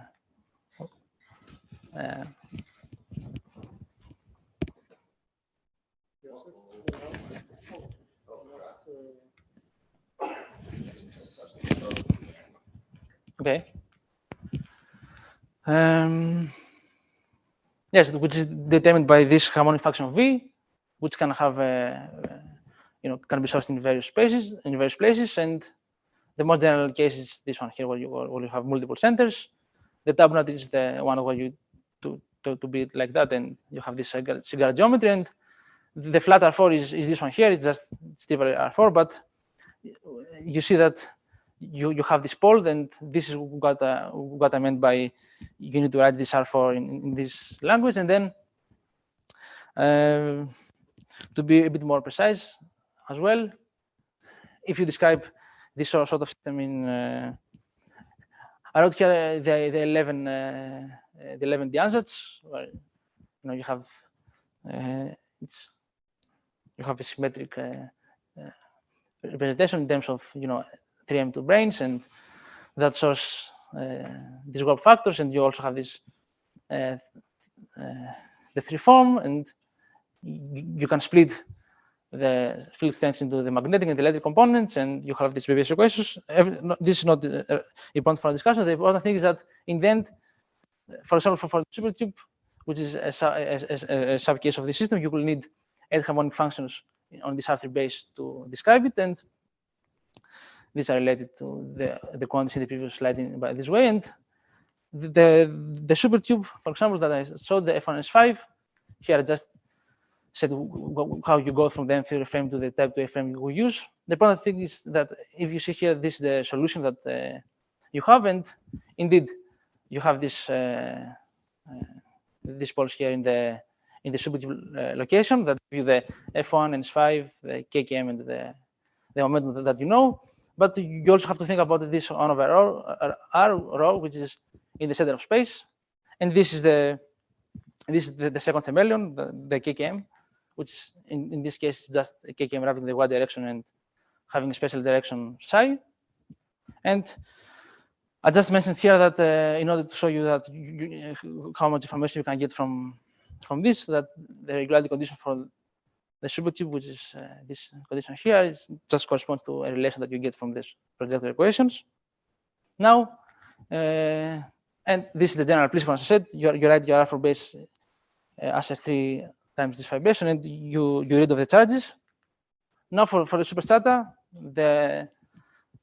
we expect that they should also, since they are horizon solutions and so on, to be described in terms of these objects. And actually, they were originally conjectured to exist entirely based on this principle. And there you had this double supertube transition where you had the D1P going to adding these double charges, doing the same for the D5, and then combining it with the KKM momentum. So this is indeed a themelion, but this didn't work. And so to answer your question, it's indeed, and I would expect that there should be, based on what you say, should be a solution for that. But the actual superstrata is a bit different, and you can think of them as adding momentum waves along Y to the supertube solution. Now, as I said, in the supertube location, we have, due to the KKM, the Y direction degenerating there, so we cannot add the momentum in this place, but we have to add the center of space. And the simple KKM that we had before there is now promoted to this more complicated, to a more complicated momentum mechanic themelion. And again, as before, we have to write we can read from the supergravity solution what kind of charges we have. Here, this is the general hazards for type 2 supergravity on T4 times S1 that preserve the same supercharge as they do in the 5P system. And you have all these quantities, the scalars, the forms along the base, and so on. And you can read from these ansatz that you have these objects here. If you go to C2, you will see that Z1 is what associates is D1 along Y, and so on. And here I've also included what are the analogs in our frame, where you go by doing an S duality and then T duality, we pick the torus direction. And by doing this, you can go and read of what kind of objects you have in the normal superstratum. And before going to that, I should say actually that you see that we have 12 objects here, and we can go and write the most general projector that has all these 12 objects. And this would be the one. And by doing the user analysis for the global supercharges and the local one, you could get these linear constraints and these quadratic constraints. And as I said, for the supergravity solution, you know that in the supertube location you have the F1, you have NS5, you have the KKM and some momentum, and you know that you need to have also Z4, which corresponds in this frame to this D2D4. And so this is what describes the supertube themelion, and you also have the center of space themelion that is described by when you set the other functions to 0. So you see that the superstratum is the one that was built is not just a single object as was the one that was originally conjectured, but it is a bound state of these two separate themeli, and you can go and read from here some information about the superstratum. For example, if you go here and set 3 and 4 to 0 for the supertube themelion and 1 and 2 for the center of space, you see that this is the BPS condition, and you see also that the mass of the entire structure is just the mass of the 2. Here this encodes that you need to have these charges in the same amounts. This in the others, this F1 and S5, for example, that which are related to the fact that the fields that are related to this are unself-dual. Yep.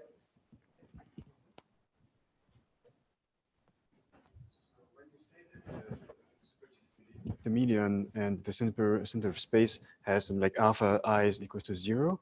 So is that something that you read off? You can read off from the projector, or just say no? That, there's something that you do from the solution. Yeah. So you inject it from what you know from supergravity. So you say, I know that my supergravity is like a 1 plus 1 over rho, or 1 over yes. plus 1 over sigma, and then I say this corresponds to that object, and so yes. Yeah, okay. This projector is the model thing that corresponds to the answers I wrote. Okay, so what you do is that you derive a projector conditions for a set of equations, and then by what you know from the supergravity, you say that one equation gives you like 2 different equations. So this is what you say, right? So like for instance, the alpha, sorry? But like alpha 1 plus alpha 2 plus alpha 3. No, these are from the total projector, where you don't know anything about the superstratum or something. This corresponds to the answers that I wrote. You have these 12 objects. Let's add them together, as we did for the supermaze, for example. Where you say that at some point there's like the center of space and I'm saying that. Just let me finish, please. Yeah. So you're saying that I can, if I put myself at the center of space, then the first condition I can understand it as alpha 3 plus alpha 4 equals to 1. Yes. Right. And then if I go to the supertube locus, then I have like alpha 1 plus alpha 2 equals to 1. And so what you're saying is that I just have to interpolate between the two at some point, and yes, yeah. What I'm saying is that again, this object which this corresponds to the most general answer that you can write for this type of supergravity, with these 12 objects, and then from the superstratum that you know, you deduce these things, and you know that. As I said, you have for the supertube, you have these two themalia, then you go to the most complex case and you read of what you have in each location, which you can do from the supergravity solution. And then, because these are the conditions that to make this a projector, you go here and set, to study the supertube themelion, I have to put all this to 0, and then you have some conditions. Yeah, you will not be able to get that you have two themalia from here without knowing the supergravity solution. And as I said, all these have a meaning in the supergravity. This is the mass equals charge condition. These are you have the same charges, and here this is subtle, but you can show that these two corresponds to Toulikas in the superstratum, and for here, in order to go from the D1 D5 P system to the F1 N5 frame, we had to do this S duality and then the T duality that broke the T4 invariance. So you had also excitation along the one direction, and one could think of what is the most general object that you can build that respects this T3 invariance, and also has, with arbitrary things also along the base space. And you see that you need 20 objects now. Previously we had 12. Now you can question if you can devise such a thing, and this would be the whole projector, and then you will get some linear constraints on the A1. You will get some quadratic constraints from the projection condition and the global supercharge conditions, and it's an overdetermined system. You have to do some massaging to figure it out. Let's say, based on the conditions I showed you, you see that this sort of reparameterization makes sense. This alpha 1 to alpha 4 equals 1, and this to 0, and so on. And you can see that you can parameterize the system in terms of these three vectors. And notice here that some of the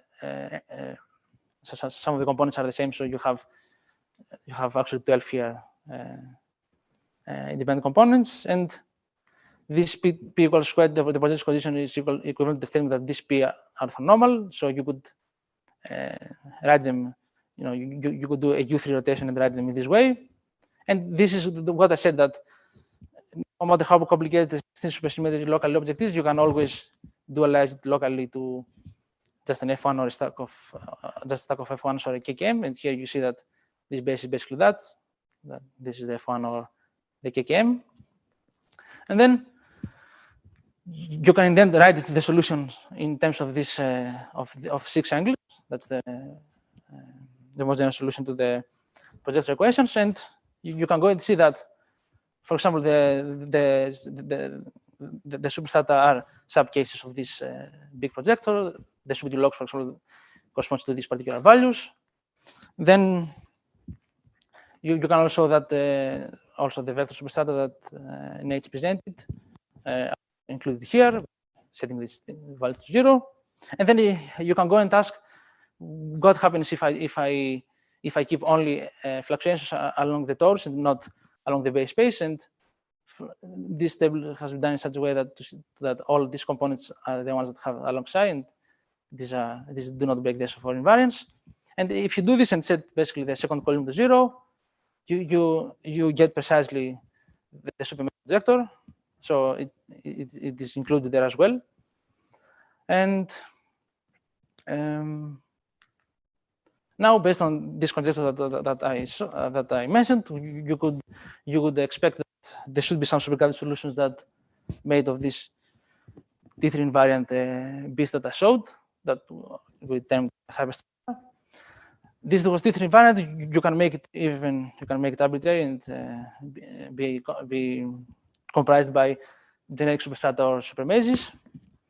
And since now you have different fluctuations also along the base space and along the torus, you would expect that the N to be larger.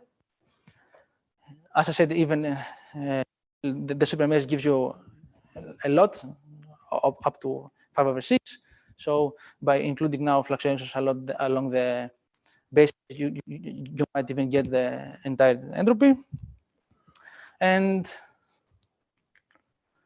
I think that was also mentioned these days, the substance has this degenerate limit, and in this language you can think of it as this limit arising when you force the melia to coincide, the superstratum and the center of space one, and then you will not be able to you will not be able to have fluctuations. You will not be able to have momentum along neither the y or the z direction, or you will not have a themelion there.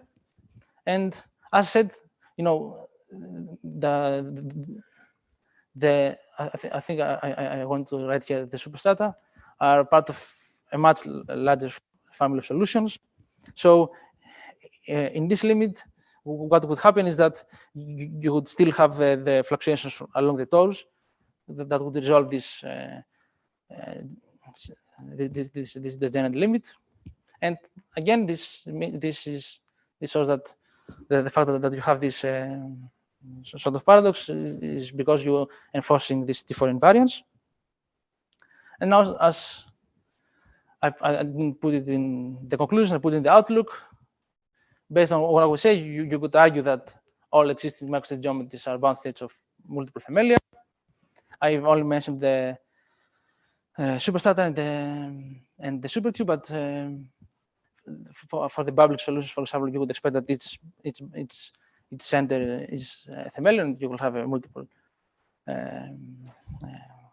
Yes, you have all of this together and so on. And I think that we should still think about is how much information you can get from that just by fixing your themelia. I mean, is there an one-to-one map to the supergraduate solution or not? And a more technical goal would be to actually go and build the supergraduate solution. First, let's say for the supermaze, and more generally to this generic object, which, if I mean, it would even provide a proof for the first proposal for the supersymmetric three-charge black holes. And this is all I have to say. Thanks.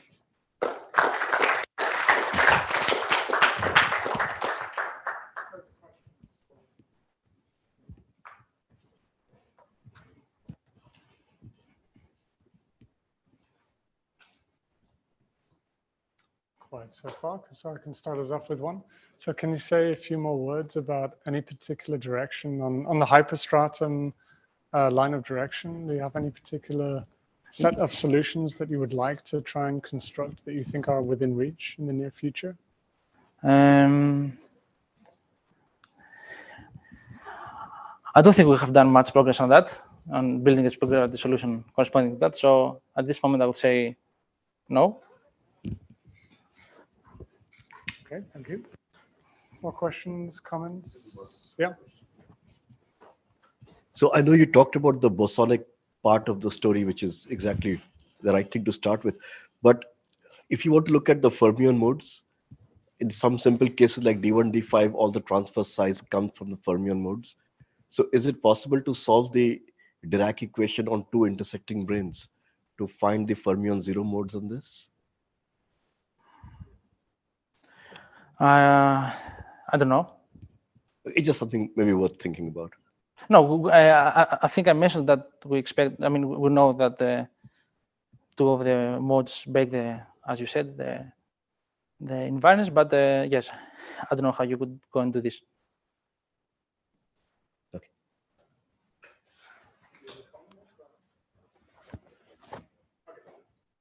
Any more? So we have the supertube transition where if you combine two particular types of charge together, then it's going to puff out into something. And is the thermalia thing supposed to be generalization of this, saying that if you combine some charges, then all possible configurations with local 16 supersymmetries will arise? Yes, what I said that all of these transitions would either be one or multiple themalia, basically. So I'm sorry. what I said is that all these, for example, the supertransition you mentioned, or any of this type of let's say constructions will be either one themelian or multiple or bundle themalia. For example, the supertype, I said it's 2, or yes. Yeah. Okay. We could expect that everything is described in terms of that, because it's very, I mean, it's, as you said, 60% locally. It's not, cannot get much more fundamental than this. Yeah. I think this unifies both the supertube transition. So supertube transition is a very special glue. I mean, if you use the language of glue, Tishon was using yesterday, using angular momentum glue and some KKM glue. But in principle, you can put 2D branes and you can put many other types of glue in the projector. And, essentially these themalia are just, putting the biggest, fattest type of glue. So, take a D1, D5P and, KKM black hole and find what is the biggest, fattest type of glue compatible with these charges, which would give you this local 16 supercharged structure. And then you find in some limit the super maze, in some limit the super tube, the bubbling solutions, Nate's vector superstratum, everything and their brother, everything falls into this. I mean, if you just take this fundamental logic that I have some branes, they have 4 supercharges total, but like if I put glue, they get locally 16. What's the biggest, fattest type of glue I can put? The answer is, this animal, which includes again supertube transition and both bubbling solutions, which had with nickel many years before we knew about this. I mean, everything and their brother. I mean, everything which we have done until now all falls into as a sub case of this thing. So that's why, this seems to be the universal structure behind everything which we have so far. So The original supertube case is a very special case where you can only use 2. it only has 2 glues. It has a KKM glue and an angular momentum glue, and the glues have to be equal. Always you have 2 glues which have to be equal. And in the supertube case, this is the radius relation of the supertube, which makes the glues equal. Radius. The supertube radius, which fixes how much angular momentum and how much KKM you have locally, and that's the glue condition. It's not regularity; it's the radius relation. Anyway, we can discuss it more. Okay, so to allow time for coffee, let's leave it there. And thank Dimitrios again.